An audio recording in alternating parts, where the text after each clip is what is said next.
You're listening to the Foreign and International Medical Graduate Show, a podcast to inspire physicians in the process of immigration to the United States and access to graduate medical education. We create meaningful and helpful content that motivates medical students and doctors throughout the world, with the goal of creating a community that supports itself and gives feedback to each other, that stays updated with the most recent tips and advice on how to make it in America and become a successful resident or fellow in the speciality of your dreams. Dr. Alonso Osorio is board certified and residency trained in both emergency and family medicine and will be bringing you 20 years of his personal experiences, struggles, and motivation. We'll be chatting with people like you to talk about the lessons they've learned along their personal path, how to make an impact, and how we can all benefit from it. Also, we'll analyse the current resources available and how to benefit from them. Thanks for joining us. Please enjoy the show. Hi guys, welcome back. This is Dr. Alonso Osorio with OsorioMD.com, ready to take on the next 50 more plus episodes. This is episode number 51, and remember, go back in our library, keep downloading. To keep you up to date, we have been now successful at having almost 18,000 downloads. And despite the fact that to many of you, that much not seem to be a lot when compared to some extremely successful podcasts that can get as many as millions per download per episode. A little guy like me that started almost 11 months ago on this endeavor, I think having accomplished 18 downloads means that I've been almost close to fill a stadium with potential listeners on a message that I never thought it was going to resonate and touch so many people across the world.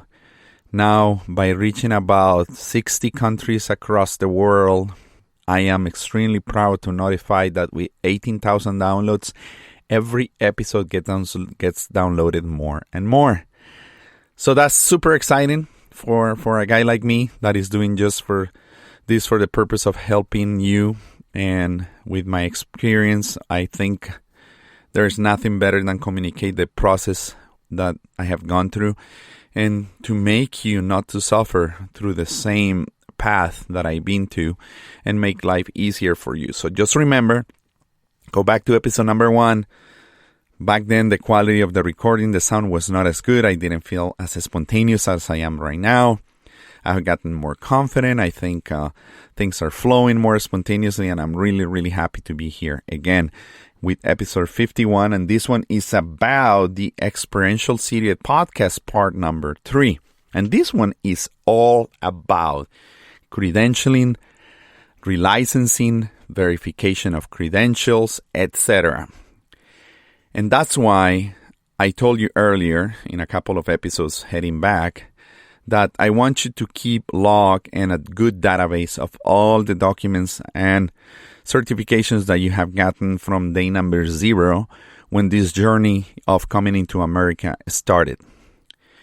By having said that, I just want you to save every single document in a computer database that is reliable, has a cloud backup, and has some paper format and some sort of folders that you keep in the office at home, at your local home library where you keep all your documentations for medical education, relicensing, recertification, because this is going to be crucial. There is nothing more painful, guys. I've been here in this country for 20 plus years.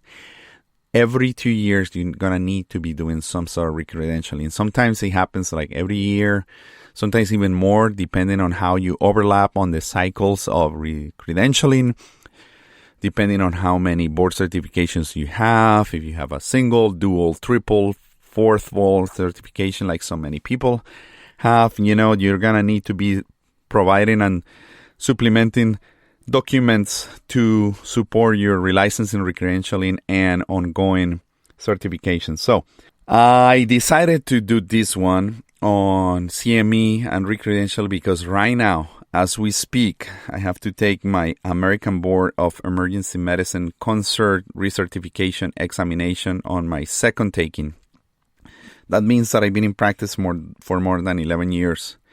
just in emergency medicine. I already completed 3 years ago my recertification for the second time in family medicine. And, as you can see, there is some overlap. And things have changed drastically since everything started.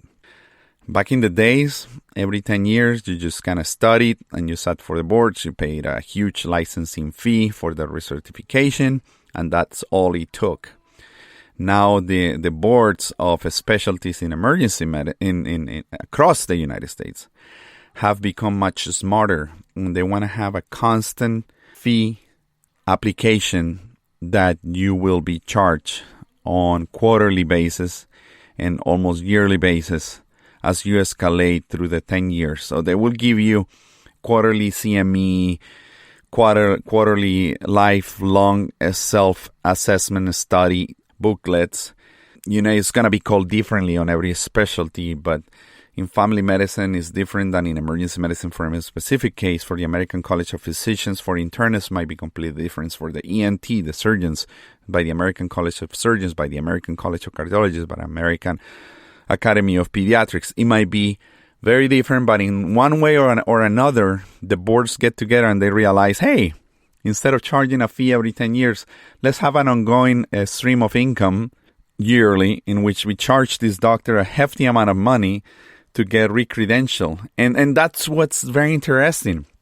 As I'm studying for this, and I just paid a huge fee for my review course. It's like $1,150 for the digital bundle and, some PDF documents that I have.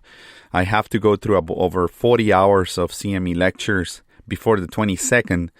So many of my time I have dedicated to sit down and review and repeat the most important concepts that I'm going to be asked. Now, let's get a little specific. This year is going to be really different, because of the pandemic. We're doing the board testing from home, and I took advantage. I'm taking it early because it's an open book test, and they're allowing you to do so.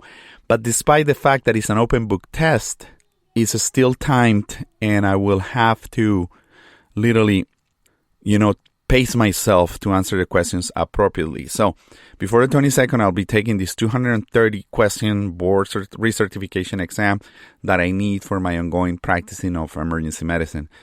As you guys know, probably by now, guys, that I'm double boarded in family medicine and emergency medicine. I did 2 residency trainings, one in family practice and then another one in emergency medicine.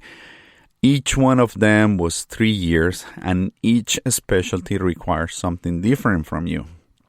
And every board is different, as I said earlier, and you don't only have to have CME requirements, you also have some quality improvement modules and some clinical improvement modules. Some of those are ongoing projects that you will have to have in your practice on how you improve the patient experience and so forth. So just going to your, I know for many of you this is not even available right now, but down the line as you become more specialized, so you know what to expect. Also, they obviously expect you to have at least 150 CME credits per cycle. Remember, test taking is very expensive in the United States, so just be ready for that. Many of you will get what is called a continuous medical education funding or expenses account that is given to you by your employer. But if you're self-employed, that will come out of your pocket. But as I said, it's somewhere in between $3,000 and $5,000. And you have to be very wise on how you spend that money.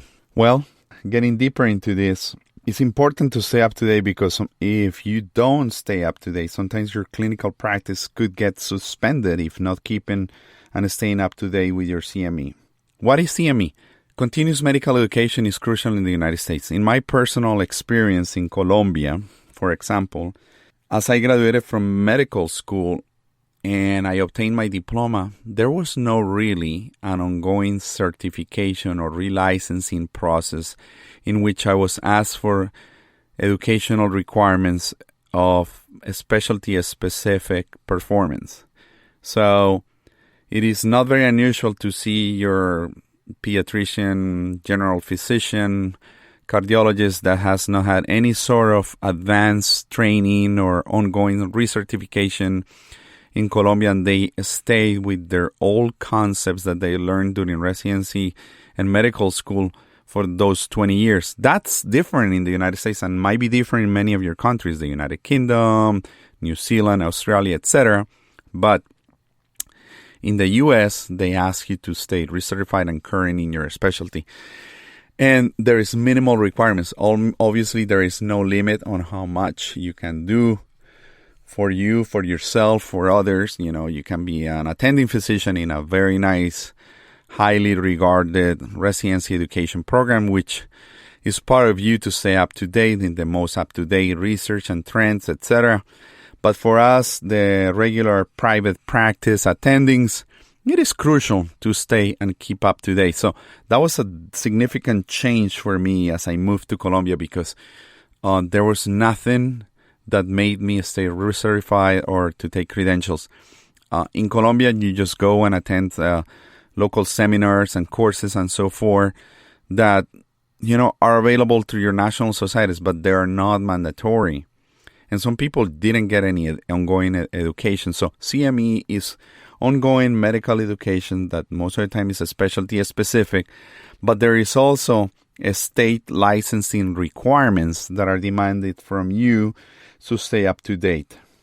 Who provides the CME? The CME is provided by national institutions, organizations, private non-for-profit or private for-profit, or CME organizations that are sponsored by third parties that might have biased or unbiased information that give you free credits. Some of those credits are free. Some of the credits are also at a cost. I would say high quality CME most of the times come with a cost or comes to you if you have a professional association with a large medical association, let's say the American Medical Association, or your local state chapter, your county chapter, your national chapter of your specialty. They will offer to you free CME, like the Florida Medical Association or the Florida College of Emergency Physicians for me. Or when I was in Texas, the Bexar County Medical Society in San Antonio, or the Texas Medical Board, or the Texas College of Emergency Physicians, and even at the national level, the American Academy of Emergency Medicine, or the Florida College of Emergency Physicians, or the American Academy of Family Physicians, or the American Board of Family Medicine, etc. Many, many sources. I would say hundreds of sources. And as I said, there is private institutions, there is for-profit, non-for-profit, but most of the credits come with a cost if you need good quality stuff. There is some topics lately, and these are always ever evolving and changing, but from the state perspective for relicensing, every 2 years you have to have, and these are the hot topics right now that I've been dealing with, is safe opiate prescribing, number one, safe opiate prescribing, HIV/AIDS, domestic violence, medical errors, human trafficking, and wellness and physician burnout. Those are some topics that they decided that they think they're important. Some of these topics are only valid in one state. Some other are not in another. There is some overlap about the concepts that they want to check on you. But I tell you, sex trafficking is a hot topic. Prevention of medical errors is a big one, and opiate prescribing is a huge one, because in America, the epidemic on opiate prescribing is huge. It's huge. The addiction, the opiate diversion, the opiate addiction, it is dramatic, and you guys are going to see it. It's sometimes overwhelmingly common, and it is a real societal problem, especially during the pandemic. I think drug abuse and pandemic just went off the hook. I'm digressing here, but in general, as I told you earlier, you must keep a reliable database. Many of your personal individual societies have a fantastic database. In my case, since I got to this country and started my residency program, I have been using the American Academy of Family Physicians, in which I do my CME reporting through them. I simply take my CME credits from whoever is offering them. I fill the CME report form, and I fill the requirements. I put the amount of credits, the certifying institution that offered the credits, and I put that in an envelope. I put a little stamp, and I address it to that address, and the Academy of Family Physicians have kept records of my credits since 2003, and I think I have accomplished like 3,000 plus credits. I'm like obsessive about it, and it's been really helpful because when they ask for the transcript, I simply go to their website, I request CME transcript, I transform that into a PDF document, and boom, easy, one step, everything is there, summarized, and it classifies the CME if it was in person or online, etc., and it gives different scores depending to the quality of the AMA Class 1 continuous medical education. This is all regulated by large institutions. The American Medical Association actually is the one that kind of tells you what kind of CME you gather, and all of these CME certifying authorities have to have an ongoing board of trustees that actually make sure that the type of education that is being provided is good. One thing that is interesting is, for example, Florida has CE Concierge, and CE Concierge is Continuous Education Concierge, and I pay a fee of, I think, $99, and they do all the reporting to the Florida Medical Board, and I'm due this December to renew my Florida license, and they have dutifully sent all my CME and my required CME on domestic violence, on opiate prescribing, on human trafficking, in HIV/AIDS. They have sent that, and that's all taken care of, so I don't have to worry about it. But otherwise, you will have to go on and report that yourself. I mean, $99, they make it easy, they're on top of your stuff, they merge the accounts from the American Academy of Family Practice, and they do it. I also have another account through the American College of Emergency Physicians that I use to log some of the emergency medicine specific stuff. And I do it there, but somehow I do it redundantly through the American Academy of Family Medicine because it's more a generalized society that allows me to take knowledge, more broad-based knowledge. As a family physician, you're more of a generalist. So they allow me to use my emergency medicine education in there. I'm also having ongoing course certification right now through the College of the American Academy of Physician Leaders to get my certification as a chief physician executive. And maybe I'll do the master's track that it might take a little longer. It's quite expensive, but I'm putting also those credits through there, and they're all valid. So I do a lot of that, and I'm really anal about keeping track of all that. Well, there is a mandatory CME. We have spoken about that. There is other credits that sometimes they're required to get licensed, and it varies from one state to the other. For example, some states like Florida, in this case that I'm practicing in Florida. In Florida, you must report these credits, they verify them, and they check every physician to make sure they have it. The state of California, where I have another license, wants you to certify and attestate that you actually took the credit. And not necessarily you need to send proof of the credit, but they do random audits. And if you don't have the credit, then you're in big trouble. And then your licensing will get revoked, and you might as well just make sure you do your due diligence to get all that up to date and taken care of. Now, there is some CME needed for hospital recredentialing, and BLS, ACLS, and PALS give you some sort of CME credit, but they're mandatory courses that you must have to be able to get credentialing. So the basic life support, the advanced cardiac life support, and the pediatric advanced life support is required for most of us emergency physicians. And most of you guys, generalists and internists, have to have BLS, ACLS.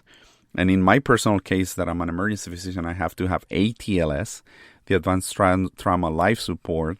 And some family physicians have some sort of kind of gynecologic obstetric CLS. He's supported by the American College of Obstetric and Gynecologists and the American Academy of Family Physicians on how to have safe delivery of a mother in birth and labor, etc. But I don't keep that up to date because I'm not delivering children unless I deliver children emergently and expeditiously in the emergency department. They just come and they just pop the baby right there in front of me. So, getting back to credentialing. Credentialing differs state by state, hospital to hospital, and system by system. And despite the fact that I have worked probably in 15 different hospitals across the United States, and I have been credentialing many sites, sometimes this becomes really redundant. As I said, I recently changed jobs, and I was ready for my recertification with my prior employer. And as I am applying for my current job, it took 90 days, by the way, 90 days to get credential within the new hospital system. It became redundant because despite the fact that this hospital A had everything on file, everything that they knew about me, hospital B, my new employer, requests all the same information, and they want to do it themselves. And they have their own credential and staff, and they have their own people. And everything has to happen again, and it is so painful. That's why I'm telling you guys. So you don't waste time. Have everything handy and organized. Thank God my wife is an organization, a strict person, and she has kept everything up to date. And sometimes it's really easy. I just go and pull it, or I know where to find it. And for the most part, everything, it is there. So I have my BLS, my ACLS, my PULSE, my ATLS. It's easy to be found. As you get credentialed, you're going to be asked some questions in credentialing. There's going to be some self-disclosure information that I would advise you to be really careful what you write. And any of these things that you answer yes is going to put you in trouble for credentialing. And you need to be honest. I'm not saying be unprofessional, but just be careful. There is a screening process that are mandated by the Center for Medicare Services and some boards and credential institutions that is a screening on drugs of abuse, drug dependence, alcoholism, prior rehabilitation, ongoing rehab, ongoing drug problems, traffic accidents, tickets, speeding tickets, citations, child abuse problems, child neglect, domestic violence. If you had your license revoked, have you ever been investigated by peer committees? Have you ever had any problems in credentialing within the hospital? Has ever the DEA, the CMS, or Medicaid revoke your billing capacity and all these things? Believe me, everything is there. And if you answer to yes on any of them, then you have to explain yourself, specifically for lawsuits. And in the next chapter, I'm going to speak more about lawsuits. But in this case, talking about lawsuits, you have to explain why it happened, what's the number of the case, do you have malpractice insurance, what kind of malpractice insurance you have, do you have a policy that has tail or no tail, and we can go on deep explanation later on. But in general, every little thing will be explained there. And they even request self-inquiry on the National Physicians Database. It's an institution that for like $4, they go and check for lawsuits under your NPI and DEA across the nation. And, it is as good as the day of, let's say today, 11/12 of 2020. It's as good as today. But they pretty much look for any ongoing lawsuits that you have had, that you're having, or if you were recently filed a lawsuit, it will be all documented there. Now, in the U.S., the largest insurer or insurance company is not really an insurance company, but government benefit insurance is Medicaid, Medicare. And the Center for Medicaid and Medicare Services, called CMS, you all guys will find soon about it. Most hospitals contract with them, and the hospital also wants to make sure that when you sign these legal documents, you guys, boy, you better don't be in trouble. You don't want to have any allegations on federal fraud against the Center for Medicaid or Medicare Services. These are the largest institutions that provide pay for healthcare in America through the government, and 99 to 100% of the hospitals receive Medicaid and Medicare payments. So you must, and they must abide by their rules. And by abiding by those rules, you will be contracting with them so your company, your group, your hospital can bill on your behalf for money for the services that you have provided. So you better get your shit straight and be really careful because those are federal government attestation. And gentlemen, if you mess with the government, with the federal government and their money, you will be going to jail and have a beautiful orange jumpsuit. So be careful with that. I already spoke about the fact that you need to have a good database with iCloud backup, need some cloud services. As I said earlier, many specialties have CME specific. In my case, as an emergency physician, I have to have a stroke, myocardial infarction, and disaster management specific CME requirements, especially if you're a medical director or not. And some of these CME could be really expensive. Most institutions, if you're really deep down inside, have a CME department, and they will be very kind to let you know if they have these CME courses available for free, that they're already kind of included in the perks and benefits that you have. So don't go just paying for CME if you don't have to. You're going to get pamphlets on the mail on monthly basis of CME places where you can take CME. Now, how can you spend your CME money? Pretty much you can spend it on anything. My current employer allows me to use it on scrubs, on stethoscopes, a certain percentage of your computer, your cell phone bill, an iPhone device, a cell phone in general. They pay for your licensing process, your board certification, but you run out of funds. It's up to $4,000, I think, for me. So they can pay for your DEA, for your state drug licensing stuff, for your board recertification and licensing, etc. But you have a cap. So remember, it's $5,000. And some of those fees will be covered under CME. Some of them are just a commitment that the employer made to you to pay them for you. So just check with your employer, and they will go on to the specifics on how to do that. Another topic. Every board demands certain amount of live CME. This is before the pandemic. For example, the American Academy of Family Medicine mandated that I attended a course live anywhere in the nation where they wanted their national conference to happen, let's say Orlando. And you go there, they offer about 30 plus credits over a 5-day period, and they just want you to attend and make sure you had some sort of live CME requirement. The American College of Emergency Physicians is pretty much the same. They really want you to go at least yearly or biannually to their national board meeting and just be present to interact and network with your peers and partners and clinicians alike to see what's trending and what's happening in your specialty. And I'm going to tell you through this, one of the most enriching moments of every year that I look forward to. And it's fun.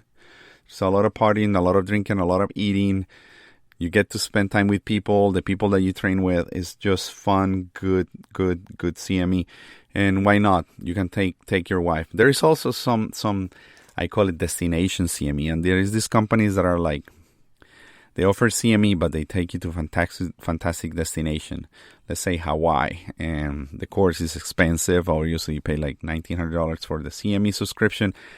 But they give you especially discounted rates on the hotel. So the hotel, you put it on the CME for you, but your family stays with you. So they benefit. You will have to pay for your family tickets. But these CME destinations is a fantastic way to get great quality CME. And believe me, despite the fact that they're destination CME, sometimes there is very good topics, very good speakers. So I highly recommend to do one of those because it's really, really, really fun. And my wife and the kids really have enjoyed those. Also, if you belong to the American Medical Association or other specialty-specific associations, they offer some CME that are free of cost due to the membership. And just as I said earlier, be in the lookout for those because there are perks that you don't even realize you had, and you don't have to go paying for that stuff if you're getting it for free for other stuff that you already had paid for. Let's talk about licensing. There is some states that are really pain in the butt to get licensed on. For example, California, Texas, and Florida. Literally, guys, it's like going through the immigration department. They do fingerprinting. The only thing that they're missing is retina scanning. And I think they're getting into that. And they treat physicians. They want to have a super regulated, super trackable. They want to know where you practice. Once you're here in the United States for 5 years or so, do a Google search on you. Put your name, Alonso Osorio MD. And you'll be surprised if dozens, if not hundreds, of mentioning and websites that review you and so forth, and where you've been and where you licensed and what kind of specialty you have, what people think about you, if you have any criminal actions, etc. Everything is found on the internet these days. Kind of scary. So as I said, some states are really difficult to get licensed. Texas is one of them. Texas has the Texas jurisprudence exam that is specifically Texas law on medical jurisprudence, and that's a really painful test. And when I took it, I had to read like a 150-page long document on medical jurisprudence, and that was really hard to swallow. And that's a different test that you have to take. That it was expensive, but just credentialing, it could take from 6 months up to a year, depending your country of origin, the licensing requirements, the investigations, and how easy and quick other institutions will submit and facilitate those documents for them, for the state of Texas to get your credential. Some states are easy, like the state of Iowa. I remember that I only required 1 year of postgraduate training in family medicine to be able to obtain a license in practice in the state of Iowa, but that was back in 2004. And I think they do that with the purpose of promoting physicians to work in underserved America, in rural areas, like I had to serve, and I'm really proud of having done that. If licensed in multiple states, remember that it could become really expensive. Licensing, I would say, will vary. A state license might cost you somewhere in between $450 to $1,000. Just the DEA, the Drug Enforcement Administration, to prescribe opiates, I think it's around $735 every 2 years, and you have to pay for that. Some states like Texas, they have the Texas prescribing license that as an independent license. It's a small fee, it's like $75, but they collect on that. We talk about the National Practitioner Data Bank cell queries. That's rather cheap. And another thing that I want you to keep up to date is the vaccinations. Guys, that's so painful. But keep your vaccinations somewhere. Go and dig deep. Hey, Mom, do you have my childhood vaccinations? I need them. In the United States, they want to know if I had my MMR, my 1, 2, 3 series, if I had a Tdap shot at the age of 11, if I had a Tdap shot before I joined college, if I had a every 10 years Tdap booster. They want to know that if I have a yearly PPD, if the PPD was positive, was it a 1-step PPD, a 2-step PPD, was it followed by a chest x-ray, etc. They also might ask for a urine drug screening. Before you get employed, they want to make sure you don't do drugs. That's a whole nother topic. What else? Oh, the yearly flu shot. You must have the flu shot, or you have to wear a mask throughout the season from September through March by hospital demands if you decline the flu shot because you're, quote, allergic, unquote. But right now, everybody's wearing a mask. Everybody's wearing a mask. But in general, everybody must have a flu shot. And as I said, it's just important to stay up to date on whatever shot you get. You need to save, make a copy, and just have everything really handy. Well, before we say goodbye, in general, these are the type of things that kind of crossed my mind, and I was checking the boxes when it comes to credentialing in the United States. They do 1, a background check. 2, a urine drug screening. 3, they want to check your driver's license. 4, they want to check your passport. 5, they want to check your social security. 6, they want to check your resume and your curriculum vitae.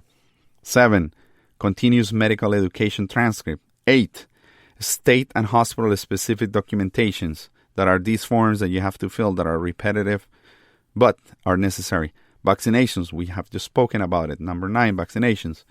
10, peer reference letters. What that means, a peer reference letter is another colleague that has worked with you closely for the last year or so has to submit an affidavit that you're actually reliable, trustworthy physician or not, they can screw you up. So just be really careful on how you treat your peers and colleagues. And believe it or not, nowadays they don't even send this to your colleagues. They send them to your charge nurses, and they even call. I have seen recruiters and credentialing people calling the emergency department asking for your proceedings and your behavior while working and relating with other staff. So be really, really careful. You have to have all your courses up to date: BLS, ACLS, PALS, and ATLS. 13, loss of disclosure. You need to disclose everything regarding any ongoing lawsuits, or if you haven't had any ongoing board or private or government-related investigations for fraud or Medicare cancellation of contracting benefits. We said already. 15, the National Practitioner Data Bank self-query.